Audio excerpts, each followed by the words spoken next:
Standard credit cards. These are the most basic form of credit cards and the foundation from which all others evolved. A standard credit card gives you a set credit limit, and you can spend up to that amount, then repay it either in full or in monthly installments. There are no special perks attached, no rewards, no cash back, and no annual fee in most cases. Banks and financial institutions began offering these in the 1950s when the idea of a universal card that could be used at multiple merchants first took shape. For people who simply want a convenient way to manage short-term spending without the complexity of reward programs, a standard credit card still serves that purpose well today.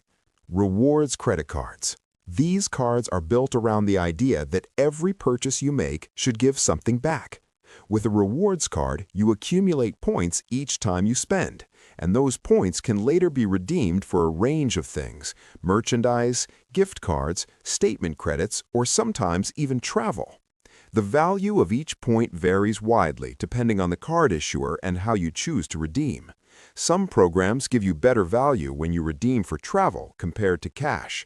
Major card networks like Visa, MasterCard, and American Express all have their own reward ecosystems, and many banks partner with these networks to offer co-branded versions. The appeal is straightforward. Your everyday spending on groceries, fuel, and utilities gradually builds up into something tangible. Cash-back credit cards. These took the rewards concept and simplified it entirely.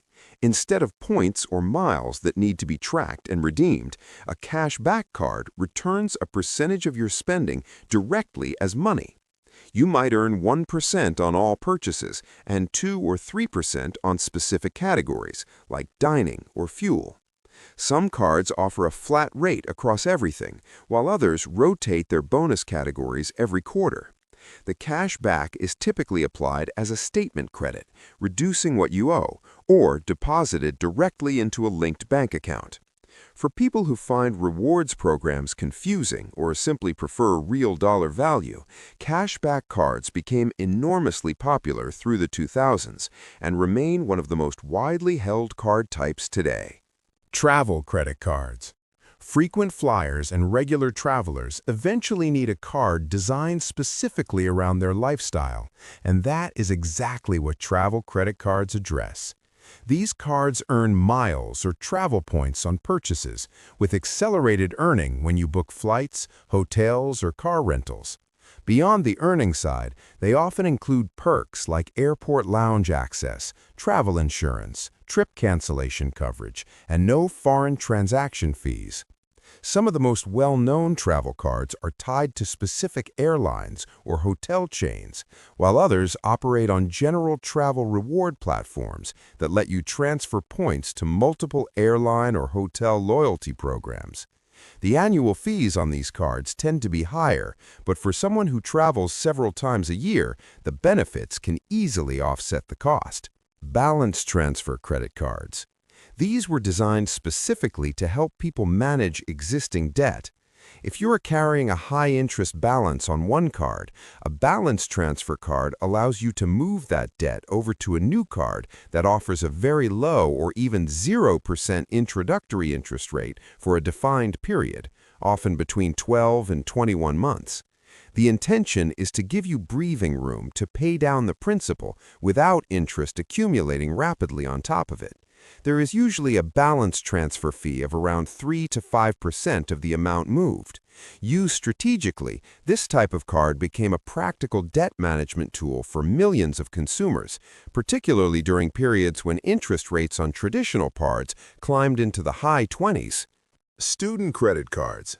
When young adults enter college or university, they typically have little to no credit history, which makes it difficult to qualify for regular cards. Student credit cards were developed to address this gap. They come with lower credit limits, simpler qualification requirements, and sometimes include small rewards or cash back to make them more appealing. The primary goal is not generous perks. It is helping a young person begin building a credit record responsibly. Many issuers design these cards with educational tools built into the account, showing spending breakdowns and offering gentle guidance on repayment habits. The credit limits are intentionally modest to reduce the risk of significant debt accumulation while someone is still learning to manage finances. Secured credit cards. These are a distinct category because, unlike most credit cards, they require a cash deposit up front. That deposit acts as collateral and typically becomes your credit limit. If you deposit $300, your spending limit is $300. The card functions like a regular credit card in every other way. You can use it for purchases, you receive a monthly statement, and you must make at least a minimum payment. The reason these exist is to serve people with poor or no credit history who cannot qualify for standard unsecured cards. Over time, responsible use of a secured card is reported to credit bureaus and gradually helps rebuild or establish a credit score. Many people use them as a stepping stone before upgrading to a conventional card. Business credit cards. Companies and self-employed individuals have financial needs that differ from personal cardholders, and business credit cards were built with those needs in mind. They often come with higher credit limits, detailed expense tracking tools, the ability to issue multiple employee cards with individual spending controls, and rewards that are structured around common business expenses like office supplies, advertising, travel, and telecommunications. Keeping business spending separate from personal accounts also simplifies bookkeeping and tax preparation considerably. Small business owners, freelancers, and large corporations alike use these cards, though the qualification criteria and features scale significantly depending on the size and revenue of the business. Charge cards. Many people confuse charge cards with credit cards, but there is a meaningful difference. A charge card does not carry a preset spending limit in the traditional sense, but it also does not allow you to carry a balance. Whatever you spend must be paid in full when the statement arrives each month. American Express built much of its early reputation around this model. The advantage is that you are never paying interest, since no balance is permitted.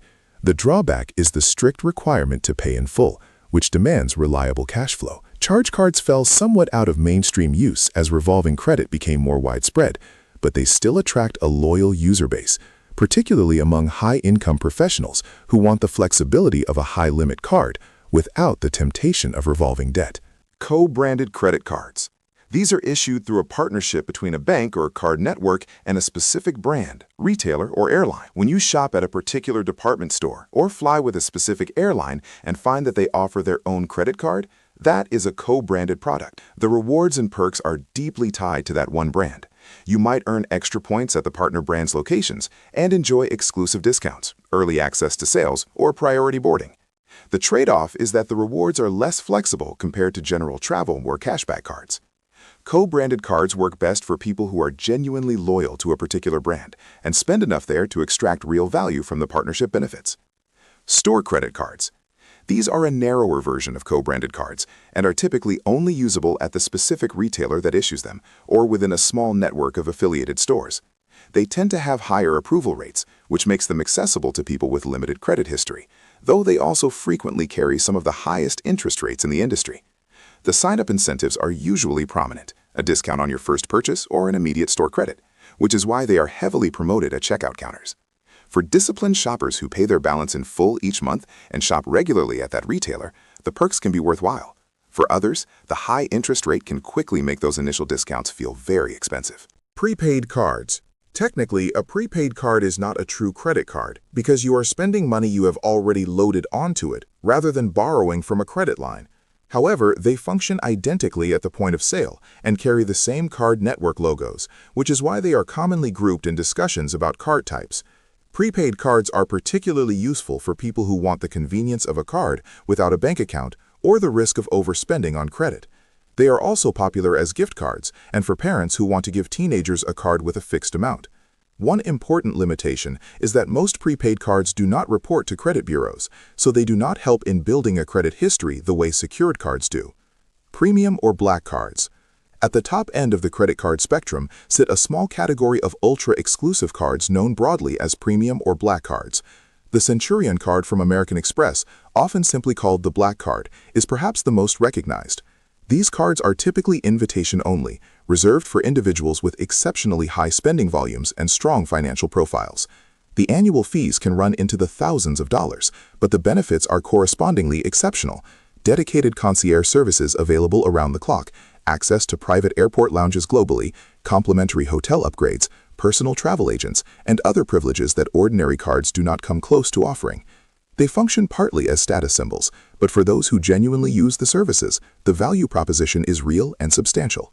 Metal credit cards. More of a physical distinction than a financial category, metal credit cards are made from stainless steel, titanium, or other alloys instead of plastic. They were initially introduced as a status symbol by premium card issuers like American Express with its Centurion card, but metal cards have since become more widely available across mid-tier premium products. The weight and feel signal exclusivity, and they are almost always associated with high annual fees and top-tier benefits. Some cardholders simply prefer the tactile experience, while others view them as a marker of financial achievement. Virtual credit cards. These emerged as e-commerce expanded and online fraud became a growing concern. A virtual credit card generates a temporary card number linked to your real account, which can be used for a single transaction or a limited time period. Even if that number is stolen in a data breach, it cannot be used again, protecting your actual account from unauthorized charges. Most major banks and card issuers now offer virtual card generation, either through their app or website. They do not replace physical cards for in-store use, but serve as a smart layer of security for online shopping.